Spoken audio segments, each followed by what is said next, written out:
Okay, welcome back. My name is Edward Heim, and we're going to continue working on this piece, the COVID-19 themed piece, to be precise.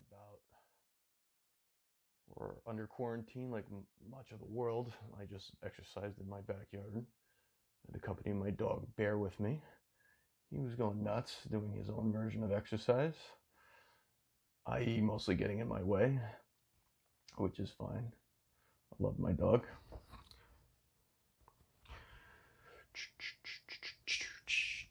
All right.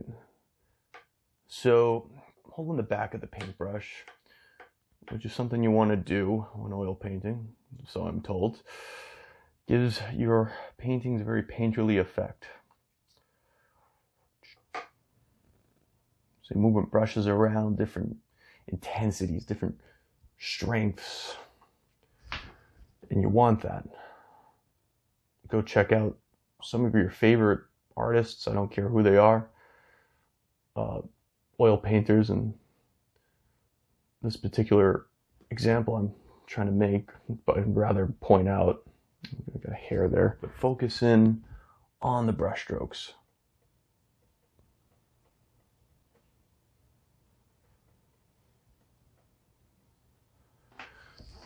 Okay, and you paint a little thicker with highlighting colors in it. Makes the highlights pop out more, and if you keep your darks flatter, less paint, it gives it a very nice effect. Again, I'm still learning. I have so many things to try out, and I guess making these videos is my way of thinking through and talking through my trials and tribulations.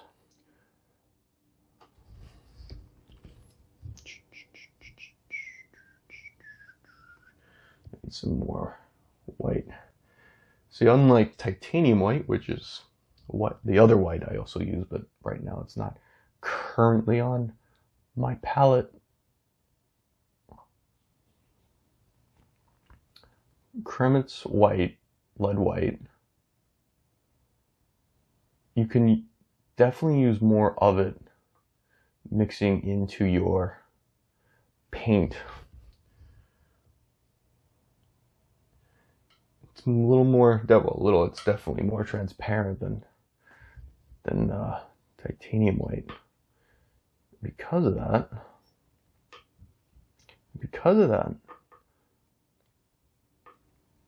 it's more forgiving. Titanium white definitely has a learning curve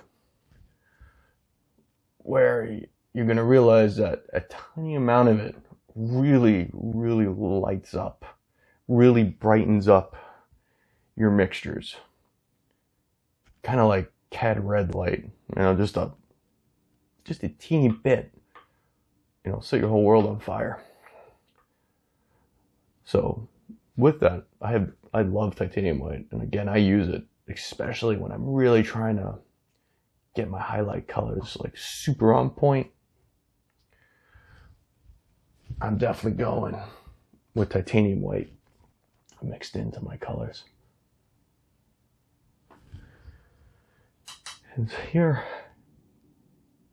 I'm still painting with gray, because I do not consider this my ultimate highlighting. That I do at the very end, when I'm really trying to make my highlights pop.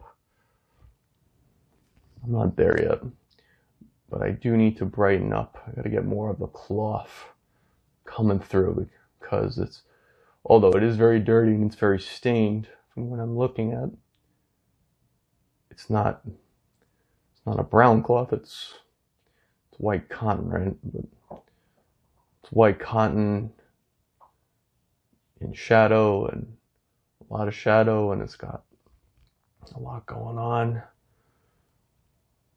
So it doesn't, no one part of it actually looks white. But here, this helps me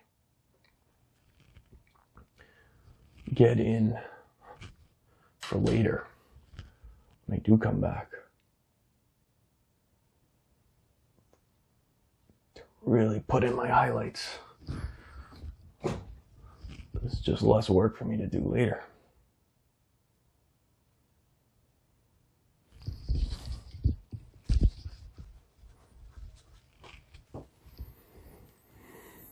Okay, I'm gonna go back into a different brush now.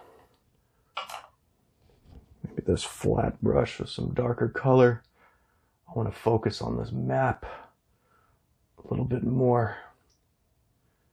Because I use a limited palette, warm and cool primaries only, I'm still, learning that whole curve. And so I've been painting this blue of a map this whole time with ultramarine blue, and then adjusting it with a little asphaltum, which is a transparent brown, really nice one. Highly recommend it. Gamblin makes it. I don't remember who else makes it. I buy mine from Gamblin. I like their paints, but all my other colors are Blue Ridge oil paints. They're my go-to. They're handmade in Asheville, North Carolina. I love them.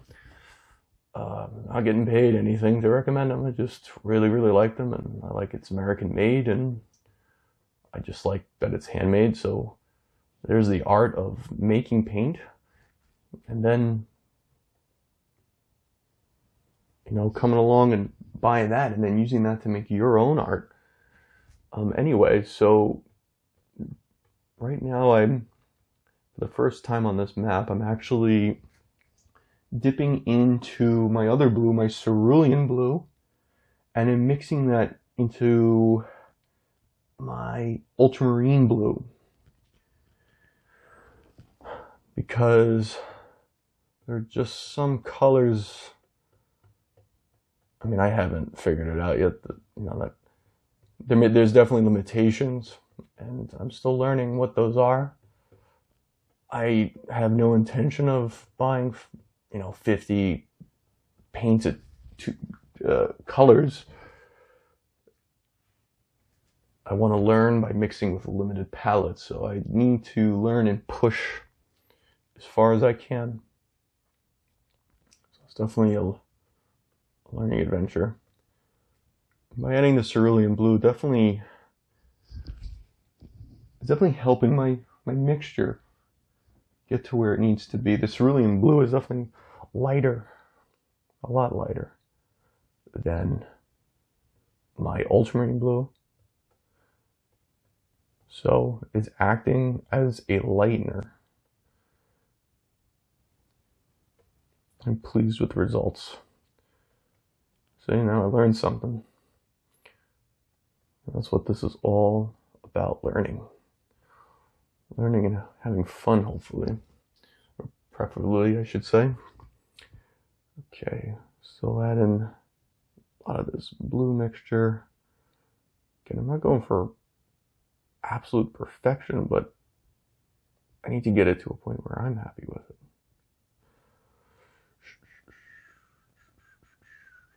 Okay. And I'm just being mindful that I'm painting on top of wet paint, and it will be mixing into whatever's underneath it. So I like to wipe my brush into a paper towel or an old t-shirt or an old sock as needed, so I don't have that unintentional color mixing in to what I got going on. Okay, so here not only am I adjusting the value, but I'm also looking to always correct my drawing. And here I can push around everything. So I think you get the idea. Just work on it. So, with that, maybe we'll call this video done. So anyway, I hope you enjoy it. Plenty more content coming. I realize this is all brand spanking new. But hopefully you got something out of it.